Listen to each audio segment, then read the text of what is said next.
trazer agora o Gustavo Cruz, estrategista da RB Investimentos, está chegando aqui para falar mais sobre todas as notícias, né, Gustavo? E são muitas, por sinal. Hoje é o dia agitado, né? Hoje é o dia agitado. Bom dia. Seja bem-vindo. Bom dia para todos. Bom, para a gente começar a entender primeiro a sua visão sobre este IPCA, exatamente, né? Como que você enxerga, realmente há sinais ali de uma possibilidade, pelo menos, desta reunião já vir com um comunicado ali um pouco mais dovish do que nos comunicados anteriores em relação à taxa de juros? Eu imagino que o Banco Central, caso ele realmente tenha a intenção de começar a cortar juros em agosto, o ideal é que já em junho saia a primeira sinalização para que o mercado se adeque.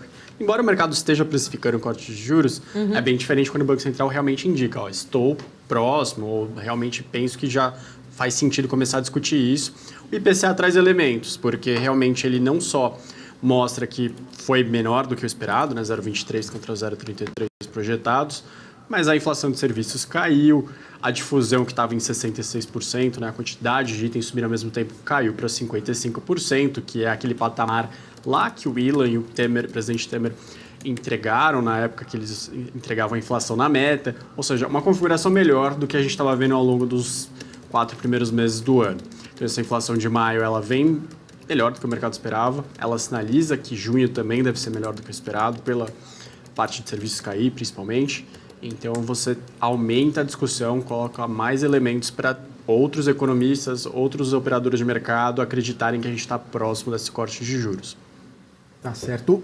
Gustavo, principalmente olhando para a inflação de serviços e núcleos, né, que são partes importantes levadas em consideração pelo Banco Central, esses dados também vieram bons, né? Pelo menos sinalizando que está nessa trajetória de melhora do ambiente e aí contribuindo para essa sua percepção de que o Banco Central possa dar uma sinalização?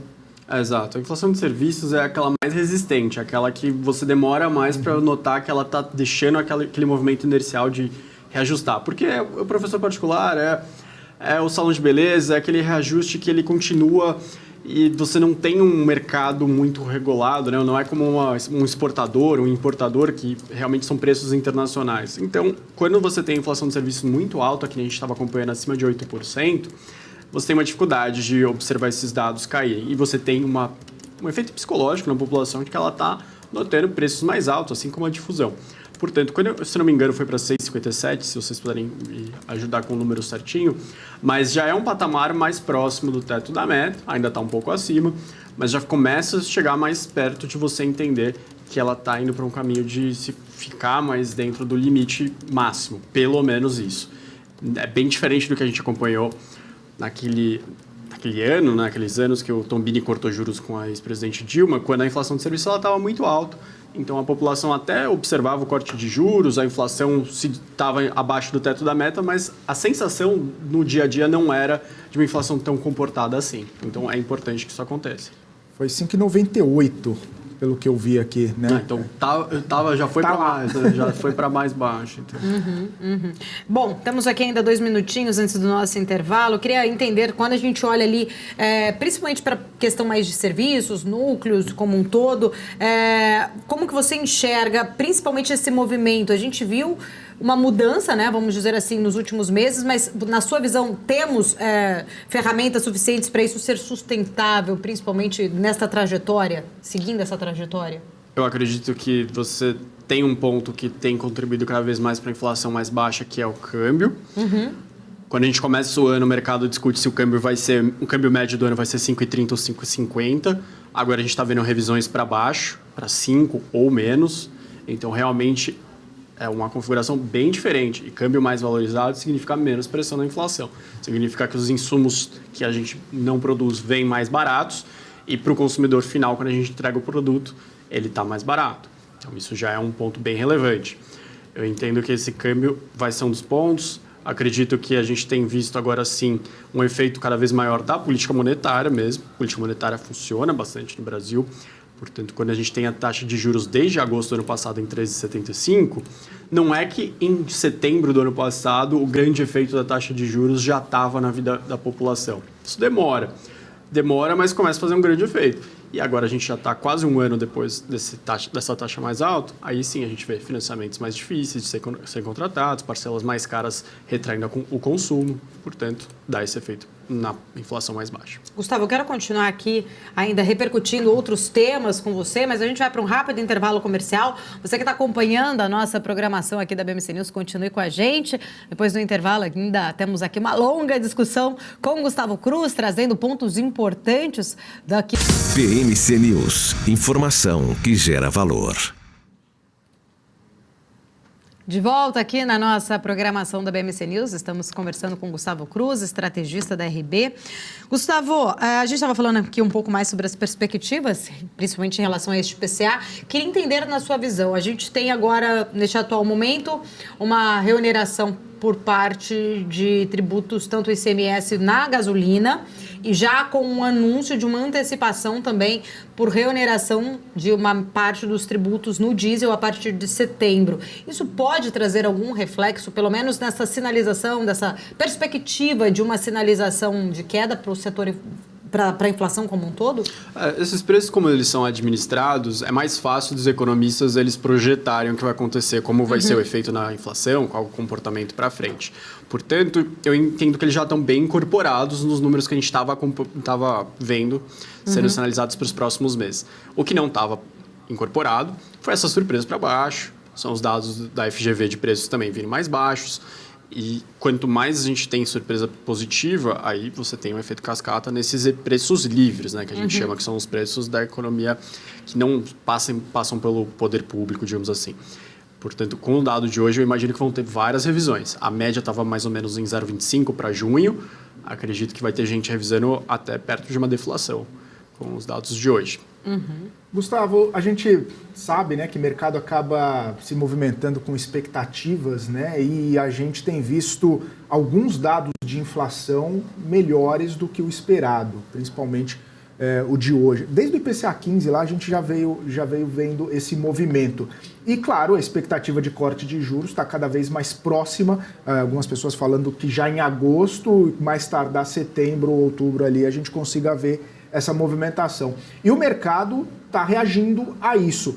É só isso que a gente pode atribuir a esse rally do mercado? Tem mais coisa que você está vendo? E esse rally que a gente está vendo pode se estender ainda mais até concretizar a queda de juros? Eu acho que tem alguns elementos. O primeiro é o arcabouço fiscal que saiu do papel, já foi votado. O segundo é a reforma tributária caminhando, né, andando. O terceiro seria a sensação de que os Estados Unidos chegou a parar de cortar juros. Então, tudo isso junto, você dá uma sensação melhor para o mercado, um conforto, acho, diria, para você fazer uma alocação em ativos que têm mais risco, que são os ativos como ações, fundos imobiliários, que estão reagindo super bem nos últimos 2 meses. O primeiro movimento natural é dos investidores profissionais, dos gestores de fundos de ações, de fundos imobiliários.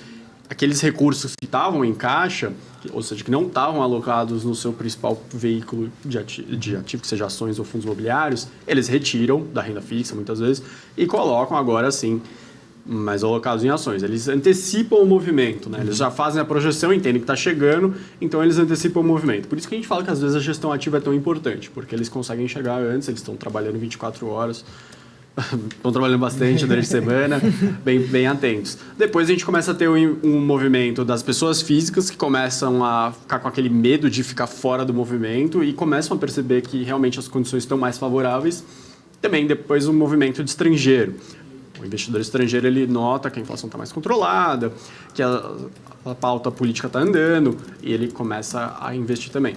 Então, quando a gente chega nos 115 mil pontos e começam a ter revisões para cima, é mais por isso, porque a gente já chegou nesse percentual com só o primeiro movimento, que é só os investidores maiores, digamos assim, profissionais, os gestores, os fundos.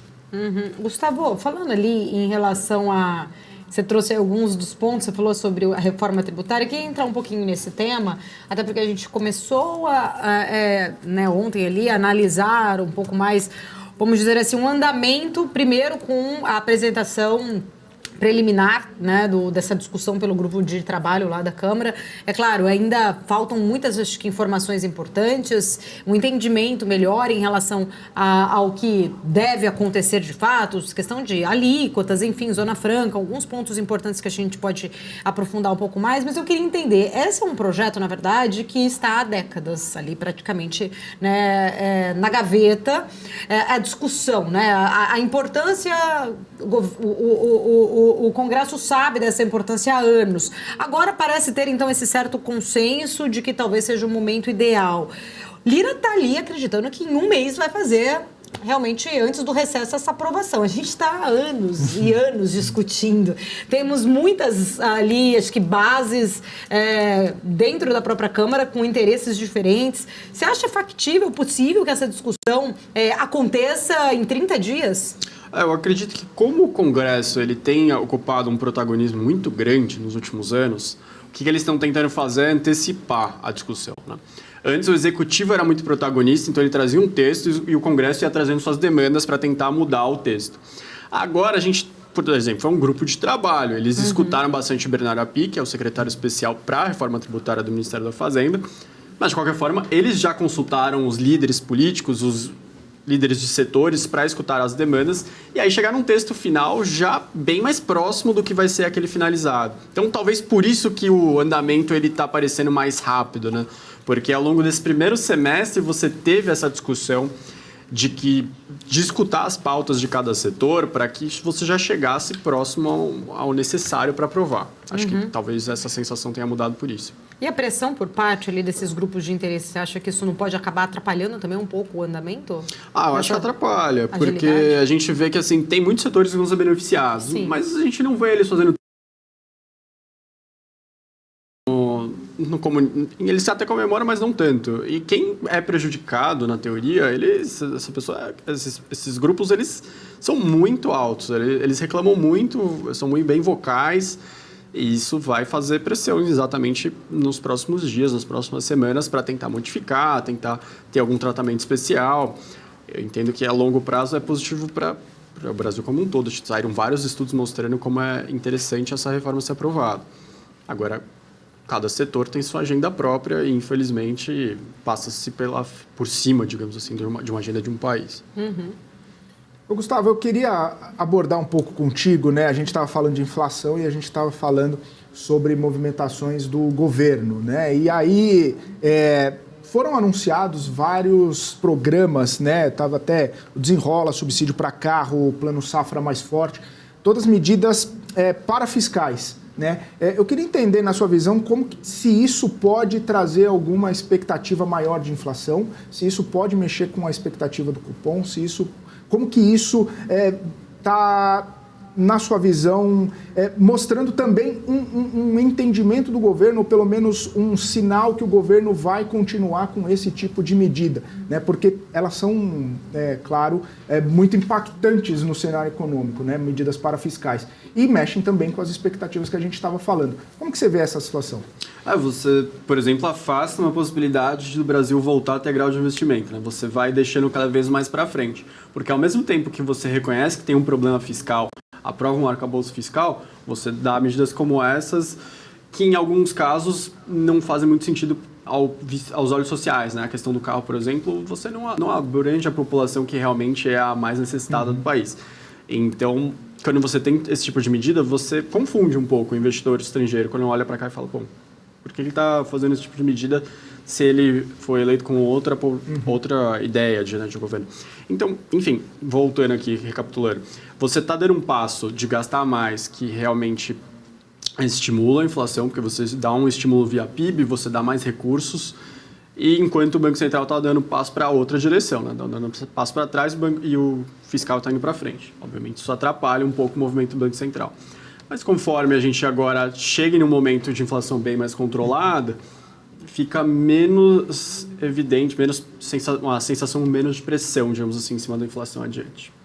Posso complementar só, já que o Felipe falou sobre esses estímulos, inclusive eu queria entrar um pouco sobre também o estímulo do setor automotivo, tá? A gente falou mais cedo que apesar desse anúncio, né, ter vindo para este setor, muitas montadoras já anunciaram, inclusive, até férias. Elas já teriam os estoques ali, elas dariam férias coletivas, agora elas não teriam a necessidade de, né, produzir novos veículos por conta, acho que a gente viu até uma sinalização de um descontentamento da Anfávia em relação ao período e ao valor especificamente ali desse incentivo. Mas eu queria entender na sua visão o quão né, essa mão, por um lado, o governo dando esses incentivos, tentando fazer, principalmente o setor automotivo ou a indústria como se crescer, só que, por outro lado, esse subsídio, esse valor, ele impacta o caixa. Então, também não consegue fazer isso a um longo prazo. Ele teria, né, fez isso, inclusive, o Haddad diminuindo aí para 4 meses. A princípio, se falavam até 12 meses, aí caiu para 4 meses. De fato, em si, traz um reflexo, porque tem muitas montadoras até falando que não vai sentir esse reflexo, não vai gerar emprego, pelo contrário, vai dar férias coletivas e pode até fazer um layoff depois. Exato, eu entendo que os tempos são outros, né? O ambiente mudou, tanto interno quanto externo. A ideia, ela não é nova. A ideia é repetir algo que, aos olhos do governo, funcionou nas suas outras gestões, seja com Lula 1, 2, 3, Dilma. Portanto, eles tentam repetir, mas dessa vez a gente tem uma população que está mais endividada, a gente tem uma população, hoje em dia, que está mais desconfiada com o que vem pela frente em termos econômicos. Você pega as pesquisas econômicas da FGV, você vê que a população não está tão confiante assim para consumir. Se ela não está confiante para consumir, se ela já tem um percentual relevante da sua renda comprometida a cada final de mês, não vai ser esse tipo de incentivo que funcionou em outro momento que vai funcionar da mesma forma agora. Portanto, as montadoras sabem disso. Elas não vão dar um passo maior diante simplesmente de um recurso que é transitório. Elas precisariam realmente estar enxergando outra realidade para dar esse salto, digamos assim, de investimentos. Elas precisariam estar enxergando, bom, a agenda está tão positiva aqui que daqui 2, 3 anos realmente vai melhorar muito. Eu preciso estar cada vez mais presente e conquistar mercado, porque você pode falar, mas hoje não está vendendo tanto, mas eu preciso estar presente para conquistar mercado mais para frente, ou disputar entre as outras. Mas não é isso que acontece. Portanto, enquanto a gente estiver nessa realidade, acho difícil aqueles programas de incentivo ao consumo com impostos reduzidos temporariamente, eles darem o mesmo efeito que a gente teve há 10, 15 anos atrás. O comportamento mudou muito, né? Hoje tem muita gente que nem tem o carro, utiliza transporte, né, de aplicativo e evita, inclusive, ter essa despesa de ter-se um carro. Acho que esse comportamento também pode acabar, né? São cenários muito diferentes do que se existia nos governos anteriores, que a gente não tinha esses acessos assim com carros por aplicativo, o valor do táxi era muito mais alto e muitas vezes as pessoas preferiam fazer um financiamento do que exatamente ter aí, né? Hoje a gente tem uma visão diferente em relação a esse comportamento. Você acredita que pode haver uma pressão, né, um lobby que sempre foi muito grande, inclusive das montadoras, em cima do governo para estender ou para vir outros benefícios aí para este setor? Eu acredito que sim, que vai ter sempre essa pressão extra, os sindicatos também, não precisa nem ser só as montadoras, quem está embaixo querendo, exigindo, né, que tenham incentivos para isso. Agora, eu acho que o seu ponto sobre a parte mais micro, ela é bem verdadeira. Você tem pesquisas hoje, não só no Brasil, mas no mundo, mostrando que as gerações mais novas, elas têm menos interesse em ter carro, em ter carta de motorista, em carro ter por bens, consequência. Né? Ter mais serviços e ter menos bens. Isso é uma do Brasil. Tem outros pontos também, como o Brasil é uma economia emergente, tem muita gente que, conforme vai ascendendo, prefere sair do transporte público e ir para o transporte privado, e esse movimento ainda é grande. Assim como a questão que a gente tem pouca moradia para a quantidade de população, tem pouca gente com casa própria, acho que é a melhor forma de falar. Você também tem muita gente que gostaria de sair do transporte público e ir para o transporte privado. Então, não é que também reverteu totalmente o ciclo, ainda tem bastante para acontecer. Gustavo, nesse sentido, a gente vê que tem uma redução no preço dos novos, também possivelmente vai haver uma correção no preço dos usados, né? Principalmente porque, né, acaba sendo relacionado uma coisa a outra. E a gente sabe que as empresas locadoras de veículos, elas acabam ganhando bastante dinheiro também na venda da sua frota. Isso pode impactar o balanço das empresas, isso pode, de alguma forma, trazer uma consequência negativa ou até mesmo uma situação ruim para essas empresas quando forem divulgados os balanços. Claro que o programa ele é mais curto, ele não é como esperado, não tem uma vigência tão grande, tem um incentivo menor do que o esperado também, mas mesmo sendo pequeno, pode ter algum impacto nas locadoras? Não, vai ter. Acho que a Localiza, a Movida, elas vão mostrar ao longo dos próximos trimestres um desempenho mais negativo por conta disso. Agora, para 2024, é o contrário. Você vai ter um efeito positivo por conta de ter comprado carros um pouco mais baratos e você vai ter uma depreciação jogando a favor dela a partir do próximo ano. Esse ano a gente vai jogar um pouco contra justamente por isso. E a gente viu, não só nelas, mas nas montadoras mesmo, que as vendas de maio foram postergadas, foram canceladas. Portanto, esse efeito deve voltar agora, talvez com mais força em junho. Mas isso também se aplica para os seminovos que elas vendem, né? Então, as pessoas preferem esperar. Bom, falta um mês para apresentar um programa, eu vou aguardar para ver o que vai acontecer. E aí me programar. Se vale a pena comprar um seminovo mesmo, se vai valer a pena mais comprar um novo. Mas aqueles carros que elas compraram no ano passado, no ano retrasado, para vender esse ano, eles vão estar menos competitivos, né? Você vai ter que baixar um pouco o preço para bater de frente com preços menores agora. Vamos também entraria nessa... por conta dos caminhões também que vão ter, sim. Também entraria nesse cálculo, nessa expectativa. Belo ponto. Acho que essas 3 empresas vão ter esse efeito. Então, segundo, terceiro trimestre mais negativos, aí 2024, 2025 positivos. Então, você vai ver que vai ter efeito diferente dos analistas, né? Tem analista de sell side, analista de buy side, gestor aqui vai dar prioridade ao curto prazo, então vai falar que está um pouco pior o momento. Tem outro que vai olhar mais para o longo prazo, vai falar, poxa, acho que para frente vai ser um equilíbrio até melhor. Maravilha. Vamos com a Débora, então. Ela está com o setor aberto lá. Queria ver a movimentação das locadoras desse momento. Inclusive, já numa queda aqui, 0,76%, em dia que a gente tem, né, praticamente alta em todos os setores, viu, Felipe? A gente está aqui com Localiza uma alta de 0,12%, essa alta era até um pouco menor, ainda pouco, mais próxima ao 0,0%.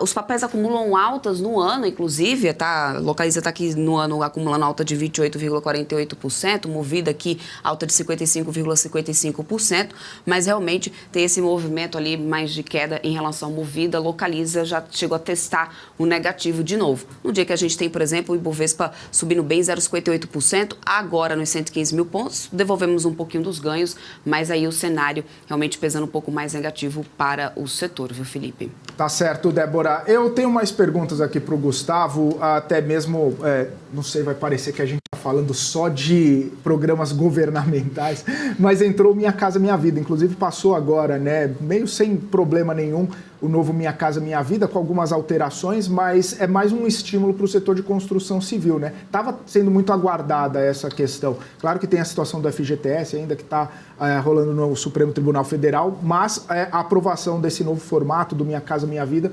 entrava na expectativa dos investidores também do setor de construção. Você acha que isso pode trazer alguma melhora na expectativa também, Gustavo, fora do ambiente que a gente já está falando, né, de queda de juros, de uma economia mais pujante no Brasil nesse ano?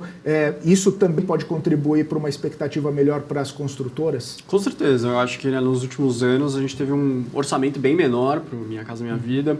E isso acaba, obviamente, puxando a receita para baixo dessas construtoras que atendem essas faixas mais baixas, que focam mais nesses programas. Tem umas construtoras que atendem tanto essas faixas quanto alta renda, mas quando você tem construtoras específicas, elas foram as que mais sentiram, digamos assim, com esse programa sendo reduzido. Para frente, eu acredito que com juros mais baixos você estimula também o financiamento, as parcelas começam a caber mais mensalmente no orçamento das pessoas. As ações de construtoras, elas estão refletindo isso. Ao longo desse primeiro semestre, curiosamente, elas já foram dos destaques. No ano passado, elas não foram. Em 2021, elas foram destaques negativos. Agora, elas voltam a ser destaque positivo. E eu acredito que tem grandes exemplos na Bolsa de empresas bem geridas. Você tem desde empresas que atendem a Minha Casa Minha Vida, como a Plano e Plano, que sobe mais de 200% no ano, em 12 meses, se não me engano, mais de 250%, no ano é mais de 120%. São números impressionantes de uma empresa bem gerida, que executa bem, que está sabendo aproveitar programas municipais, nacionais. Você tem outras empresas que são bem quistas pelo mercado, como a Cúria, Direcional. A MRV sofreu um pouco com a questão da operação nos Estados Unidos. A do Brasil, curiosamente, segue indo bem. Mas você também tem a parte de alta renda com Cyrela, Zetec, Nubank. Então é um setor que ele sofreu muito pelo contexto, mas que não deixou de ter boas empresas, bons exemplos, desempenhando bem nos últimos anos. Só mais uma questão, é que nesse programa, né, que foi aprovado pela Câmara e agora vai para o Senado, também tem aquela situação referente à Caixa, né, ser a única financiadora do programa Minha Casa Minha Vida. Com a abertura para outras instituições bancárias, também pode afetar, de repente, o crédito nessas instituições. A gente sabe que Itaú é uma grande fornecedora de crédito imobiliário, Bradesco também, menos que Itaú, mas Bradesco também tem bastante fatia desse mercado. Você vê isso também impactando nessas instituições, Gustavo? O Banco Central soltou ontem, né, os dados de concentração bancária e mostram que o Brasil ainda é um país com uma concentração muito grande. 60% praticamente, né, em 4 instituições. É muito Exato. E você tem todo o movimento das fintechs, das corretoras dos últimos anos, e mesmo assim mexeu percentualmente pouco. Ou seja, ainda é um trabalho para ser explorado nos próximos anos, que eu acho que o Banco Central está tentando fazer. Acho que os ministérios da Fazenda e Economia estão tentando fazer nos últimos anos, para dar mais alternativas para as pessoas e realmente buscar baixar a taxa média de juros, né? Porque eu acho que quanto mais você tem de competição, a tendência é dar mais oportunidades de taxas mais baixas para o consumidor final, seja no financiamento imobiliário, seja num crédito mais específico que ela deseje. Gustavo, eu queria entender um pouquinho da sua visão diante desses últimos dados de hoje, inclusive da balança comercial da China. Pequim já chegou a, né, vamos dizer assim, ajudar o Ocidente a se recuperar daquela crise financeira em 2008. Porém, né, havia uma grande expectativa até que essa recuperação da China agora pudesse ser um grande também propulsor aí de um crescimento global. Esses dados da China, né, o segundo dado seguido que a gente vê ali de uma balança comercial com dados bem fracos. Você acha que a China ela pode, de repente, não salvar, como se havia essa grande expectativa, a economia global, não na velocidade que se esperava, pelo menos? A China parece estar convergindo para um crescimento um pouco mais baixo agora de médio prazo. Mas todos os dados da indústria nesse semestre foram nesse tom. Acho que os dados da balança... Por que o mercado gosta de olhar? Acho que é bom dar um contexto. A China não é conhecida por ser um país muito transparente nos seus indicadores. Muitas vezes os dados são revisados depois de um tempo, as pessoas não confiam tanto nos dados. Só que balança comercial você tem a contrapartida. Se você falou que vendeu 100 unidades de copos para a Alemanha, ela consegue falar se ela comprou 100 unidades de copo da China. Então fica mais difícil. Esses dados mostram que a indústria não está indo tão bem assim nesse primeiro semestre e, por enquanto, não parece que vai melhorar. As pessoas parecem estar indo mais para consumo de serviços na China, como foi no mundo ocidental nos últimos 2 anos, e não foi na China, mesmo com a reabertura, que era reabertura fechava. Portanto, parece que essa dinâmica não vai mudar para frente. Por que isso é relevante para você, investidor do Brasil? Primeiro, porque a gente exporta muito para a China. Então, quando a gente tem os dados mostrando que eles estão importando menos até do que o esperado, bom, perspectiva de vendas para a China, seja de commodities metálicas, seja de rebanho, fica um pouco uma perspectiva negativa. Então, tendência, se você acompanha frigoríficos, acompanha metálicas aqui no Brasil, as ações tendem a ter um desempenho ainda mais tímido em junho com esses dados de balança. Falando em China, né, principalmente por conta desses dados, muitas vezes revisados que você falou, o governo chinês está com programas agora para tentar evitar algum tipo de fraude. A gente até ficou discutindo e tentando compreender recentemente por que a China estava fazendo isso. Se era uma forma de não dar mais estímulos ou dar mais estímulos, né? Se os dados estavam sendo revisados para cima ou se os dados estavam sendo revisados para baixo, justamente por conta de governos locais buscarem mais estímulos. Acontece que logo depois desse anúncio de que a China gostaria de revisar, ou pelo menos o programa de evitar fraude, foi lá e deu mais estímulo, né? Ou o que acontece? Pediu para cortar a taxa de depósito, deu mais estímulos, principalmente na construção, que a gente viu que é, né, um dos grandes motores da economia chinesa. Enfim, então parece que os dados estavam sendo maquiados para baixo, né, que precisava de mais estímulos. Esses estímulos da China tentando forçar uma aceleração econômica, isso você vê que pode dar certo, pode forçar essa aceleração econômica, ou esses estímulos acabam só trazendo um efeito paliativo na economia chinesa que não será necessariamente sentido aqui no Brasil ou em outros mercados que a China acaba sendo, que dependem da China? A China ainda vai crescer num ritmo que, assim, você pensa, a China não vai crescer 7, 8% como cresceu há 10 anos atrás. Mas o tamanho que a China se tornou 7, 8 anos depois, ela crescer 5, 4, é relevante. É bastante coisa. Significa que ela ainda vai comprar em quantidades bem grandes. Ela não tem mais aquela visão anterior de ficar completa internamente, ou seja, de produzir tudo internamente. Ela já mudou um pouco essa visão, ela já aceita que a longo prazo vai importar mesmo commodities de outros locais, portanto ainda vai ser benéfica para os países. Mas voltando no ponto da transparência e dos estímulos. De estímulos, a China controla bastante. Não é como aqui no Brasil que você, como a gente estava mencionando, você tem até a Caixa e o BNDES, Banco do Brasil, mas boa parte do crédito está em instituições privadas. Lá na China existe assim, gostaria que fosse feito um aumento de crédito interno. Existe uma orientação que, na verdade, é uma demanda. Se você bate de frente com o sistema, você é punido pelo governo depois. E descendo mais um nível para entender um pouco porque os dados não são tão transparentes e é um problema meio estrutural da China. Você não tem eleições municipais, estaduais, presidenciais, como a gente tem aqui no Brasil, da população realmente escolhendo os seus líderes. Você tem metas para os políticos chineses atenderem e irem crescendo no partido. E essas metas já foram verificadas que elas criam um estímulo bem negativo de você reportar dados não falsos, mas superestimados do que está realmente acontecendo na sua província para parecer que você está batendo a meta e você conseguir ascender no partido e só o seu sucessor vai pegar que realmente os dados não eram tão positivos assim que nem você relatou. Só que aí você já subiu. E aí você pode ser investigado e ser punido ou não. Mas muitas pessoas foram presas por corrupção nos últimos anos na China, mas esse ciclo estrutural ele ainda é problemático. As pessoas ainda são estimuladas a crescer relatando dados superestimados nas suas províncias. Gustavo, eu queria mudar um pouquinho de país e ir para os Estados Unidos, principalmente porque ainda tem bastante discussão a respeito da taxa de juros por lá, principalmente porque semana que vem vai ter a decisão do Comitê de Política Monetária e ainda o mercado não está muito certo do que vai acontecer. Agora há pouco, eu vi que a manutenção da taxa de juros está perdendo força, pelo menos a expectativa. Caiu um pouquinho agora. Caiu um pouco, está 64%, 65%, já esteve mais e já esteve menos também. Mas uma elevação de juros no Canadá, que acabou de sair, pode estar mexendo com as expectativas do mercado de uma elevação nos Estados Unidos.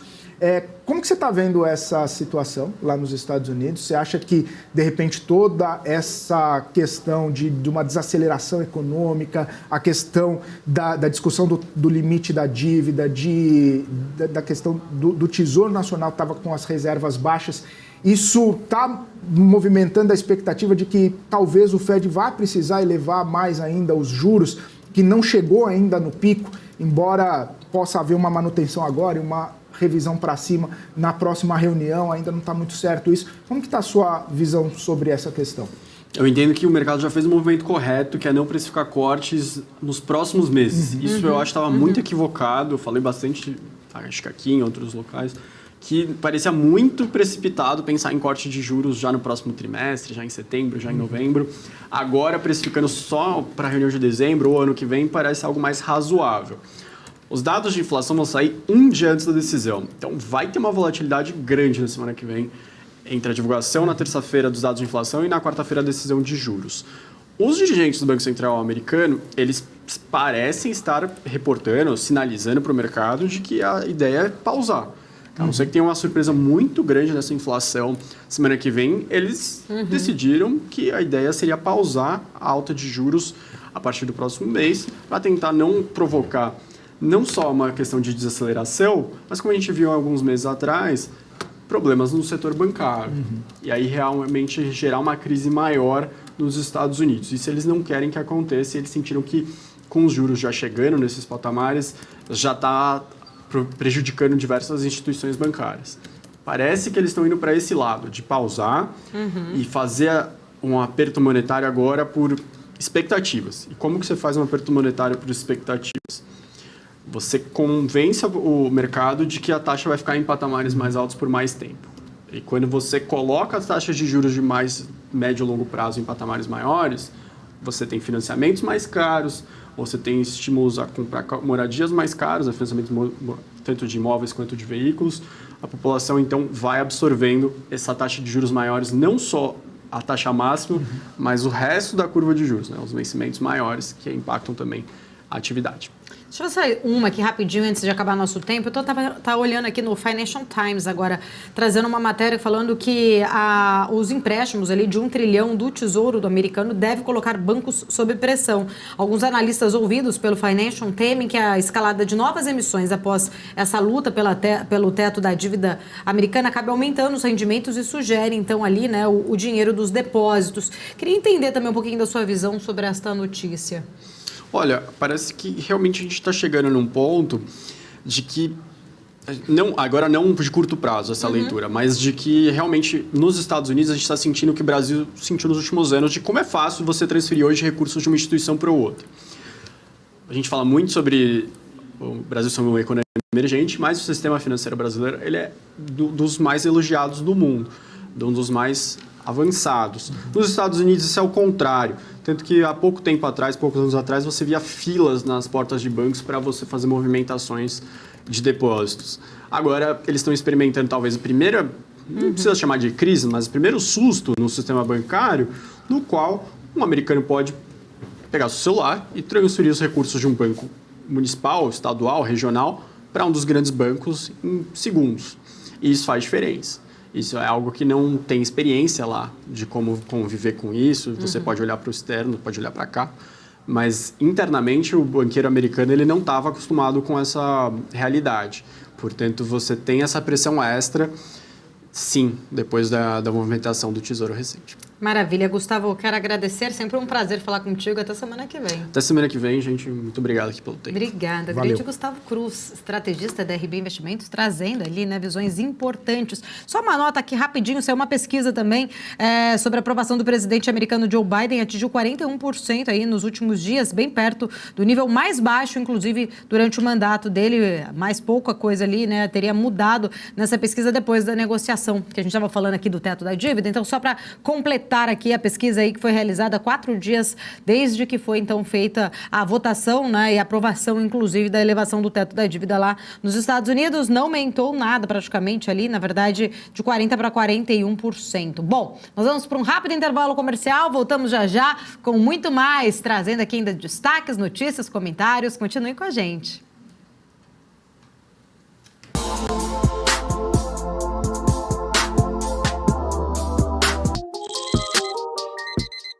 Você acorda com sede de informação. Os melhores analistas tomam café com você e trazem as informações sobre os mercados asiáticos, europeus e futuros brasileiro e americano. Bom dia, Brasil. Bom dia, Faria Lima. Pronto para começar o dia?